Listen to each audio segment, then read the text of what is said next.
Today we're going to learn a little bit about trigonometry. Sometimes when people hear the word trigonometry, they think that it's really scary advanced math. But all trigonometry is the study of the relationship between the sides and the angles of triangles. The word literally means triangle measurement. Trigonometry is used a lot in real life. For example, to measure how tall buildings are, or to help draw maps, or even to help your GPS work. So first of all, we need to define a few words to make sure that you understand what everything means. So the first thing you need to understand are three very important numbers. They're called trigonometric ratios. And all they are fractions made from the sides of right triangles. So first we need to learn how we label the sides of right triangles. When you're looking at a right triangle, we generally talk about three sides. We have the hypotenuse, and when you look at a right triangle, you have the right angle, which is usually marked with a square box, and the side directly across from the right angle is called the hypotenuse. The other two sides are called legs. And in trigonometry, you'll always be focused on one of the two angles that isn't the right angle. Suddenly, when you're talking about trigonometry, often your math teacher will decide, hey, let's start talking Greek. So they will start using Greek letters for the angles. This symbol right here is a Greek letter. It's not the number 0, it's the Greek letter theta, Theta. And it's sort of like X. It's just a variable. It stands for an unknown angle measure. So if you see that symbol, it just means this angle that I don't know how big it is. So that's called the angle theta. You may also see the angles labeled as just A, B, or C. It will depend on your textbook and your teacher how they will label angles. But what's important is that you will be focused on one of the angles. So if we're focused on angle theta right here, one of the legs will be across from theta. And we call that leg the opposite leg. So opposite means across from. And the other leg is right next to theta, and we call that leg the adjacent leg. So adjacent means right next to theta. So it's important you know which angle you're focused on. If this is theta, then that side is opposite and this side is adjacent.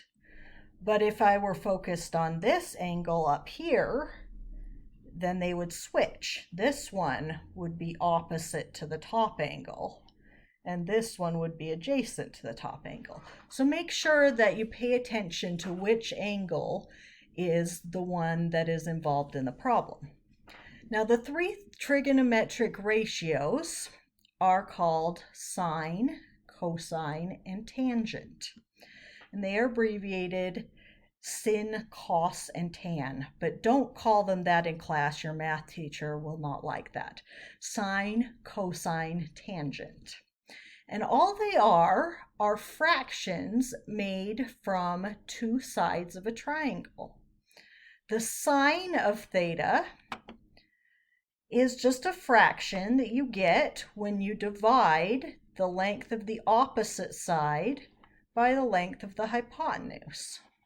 So if you put those two side lengths in a fraction, you get a number called the sine of the angle theta.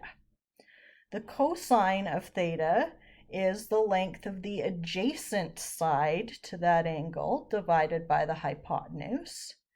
And the tangent of theta is the length of the opposite side to that angle divided by the adjacent leg. Now, at this point, sometimes people's eyes bug out and they go, oh no, how am I supposed to remember all that? That's 3 equations. That's a lot to remember. So there's a way that a lot of math teachers will teach you to remember. And all you have to think is, what do you do when you stubba your toe? Well, you go soka your toe. Soka toe. So this is an acronym. The first letter, S, C, and T, those stand for sine, cosine, and tangent. And then the other 2 letters stand for the sides in the fraction. The middle letter is the side on top of the fraction, and the third letter is the side on the bottom of the fraction. So stands for sine of the angle equals opposite side over hypotenuse. Ca stands for cosine of the angle equals adjacent leg over hypotenuse. And toa stands for tangent of the angle equals opposite side over adjacent side. So we're going to look at a few problems where we are writing the sine, cosine, and tangent of the angles. So let's look at the steps of how we would do that. So the first thing that you should do when you're doing these problems is label the sides of the triangle as the opposite, adjacent, and hypotenuse. And remember that opposite and adjacent depend on which angle you're focusing on. So a lot of times it can help to circle that angle. Sometimes it will ask you to find the sine of theta, but you will only know the adjacent side and the hypotenuse. And to find sine, you need the opposite side. So if one of the sides you need for the ratio is missing, you can use the Pythagorean theorem to find it. Remember that the Pythagorean theorem is a squared plus b squared equals c squared, or leg squared plus leg squared equals hypotenuse squared. And I'll do a few examples of this to show you. The last thing you do is you write a fraction to find sine, cosine, or tangent using the definition. And so these are your definitions just to review. Sine theta is opposite over hypotenuse, cosine theta is adjacent over hypotenuse, tangent theta is opposite over adjacent. It might help you to write SOHCAHTOA at the top of your paper to help you remember this. And of course, you should always simplify your fraction if it hasn't been simplified yet. Here's an example of the type of problem you might see. This problem asks me to find the exact values of sine of theta, cosine of theta, and tangent of theta. So exact values means that it wants a simplified fraction. It doesn't want a decimal. So first of all, I'm going to pay attention to which angle I'm looking at. Theta is this angle down here. And I'm going to label the sides as opposite, adjacent, and hypotenuse. I always like to start by finding the hypotenuse so I don't get hypotenuse and adjacent mixed up. So I always find the right angle. There's my right angle right there, and directly across from that is the hypotenuse. So in this case, 12 is the hypotenuse. The side across from theta, so I look at the side furthest away from theta, that's the 2 square roots of 11. That is my opposite side. And the other side, the one right next to theta, that's not the hypotenuse, that's my adjacent side. So now I'm going to figure out sine theta, cosine theta, and tangent theta. Now sometimes you'll want all three of them, sometimes you might just want one. This problem asks me for all three of them. So I'm going to write down the definitions. You don't always have to write the definitions, but when you're first starting out, it can be helpful to write down what you're looking for. So the sine of theta is opposite over hypotenuse. So in this problem, the opposite side is 2 square roots of 11, and the hypotenuse is 12. So now I want to simplify that fraction. So remember, something under a square root isn't involved in simplifying a fraction unless there's a number under a root on bottom. So I just look at the numbers outside the root, a 2 and a 12, and the 2 cancels out with the 12 and leaves me with a 6 on bottom. So this is the square root of 11 divided by 6. All right, now I'm going to look for cosine of theta. So cosine of theta is adjacent over hypotenuse.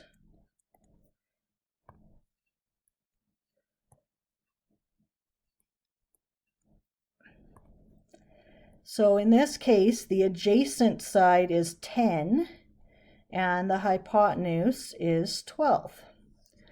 So those can both be divided by 2. So that leaves me with 5/6.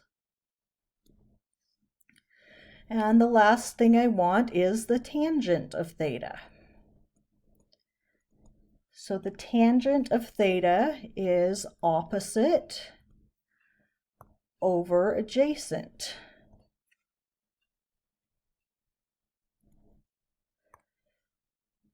So the opposite side is 2 square roots of 11, and the adjacent side is 10.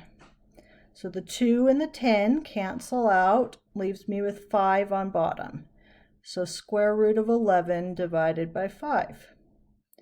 So those are the sine, the cosine, and the tangent of the angle. In the next video, we'll talk about how to use those numbers to figure out how big the angle is. But right now, let's look at an example of what to do if you're looking for one of those numbers and you don't know how long one of the sides you need is.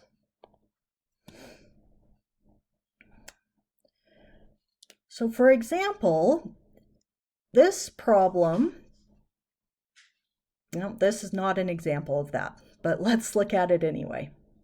This problem wants me to find the exact value of the sine of theta. So let's look at which angle we're looking at.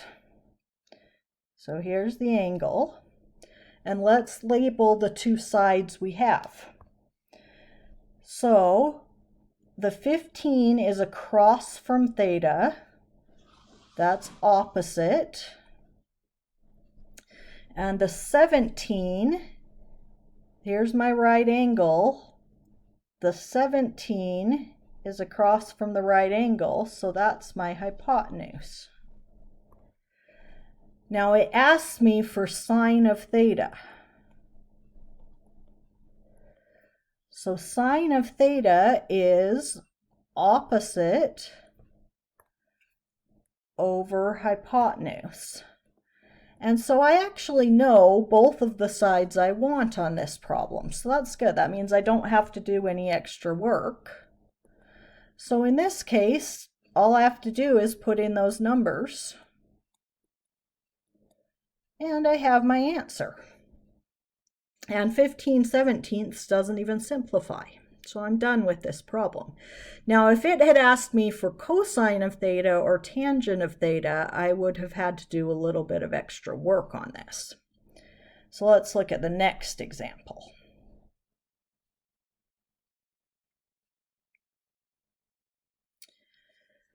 So this problem wants me to find the cosine of theta. So let's look at which sides we know here.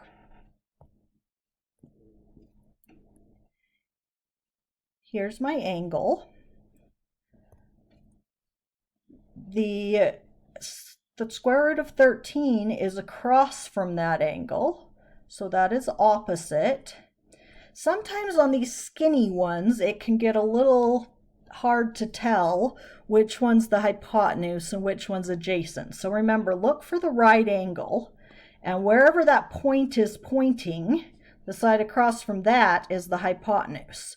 So I don't know how long my hypotenuse is. The other side that's right next to theta is the adjacent side. Now I want cosine. Cosine of theta is adjacent over hypotenuse. But wait a minute, I don't know how long the hypotenuse is. So before I do this problem, I need to figure out how long the hypotenuse is. So in order to do that, I'm going to use the Pythagorean theorem. So you may have learned the Pythagorean theorem as a squared plus b squared equals c squared. I always like to think of it as just leg squared plus leg squared equals hypotenuse squared, because it doesn't matter which leg is A and which leg is B. All that matters is the hypotenuse squared is by itself on one side.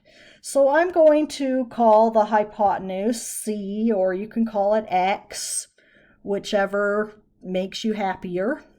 And we're going to put the square root of 13 and 6 in for A and B. So we get square root of 13 squared plus 6 squared equals c squared. Now when you square a square root, squaring a square root just cancels it out. That's like saying multiply by 2 and then divide by 2. They're called inverse operations, and they just make each other go away. The square root of 13 squared is just 13. 6 squared, 6 times 6 is 36. 13 plus 36 is 49. And then to undo a square, you take a square root. So the square root of 49 is 7. So now I know that the length of that hypotenuse is 7, and I can finish the problem here. So the cosine of theta is 6 over 7.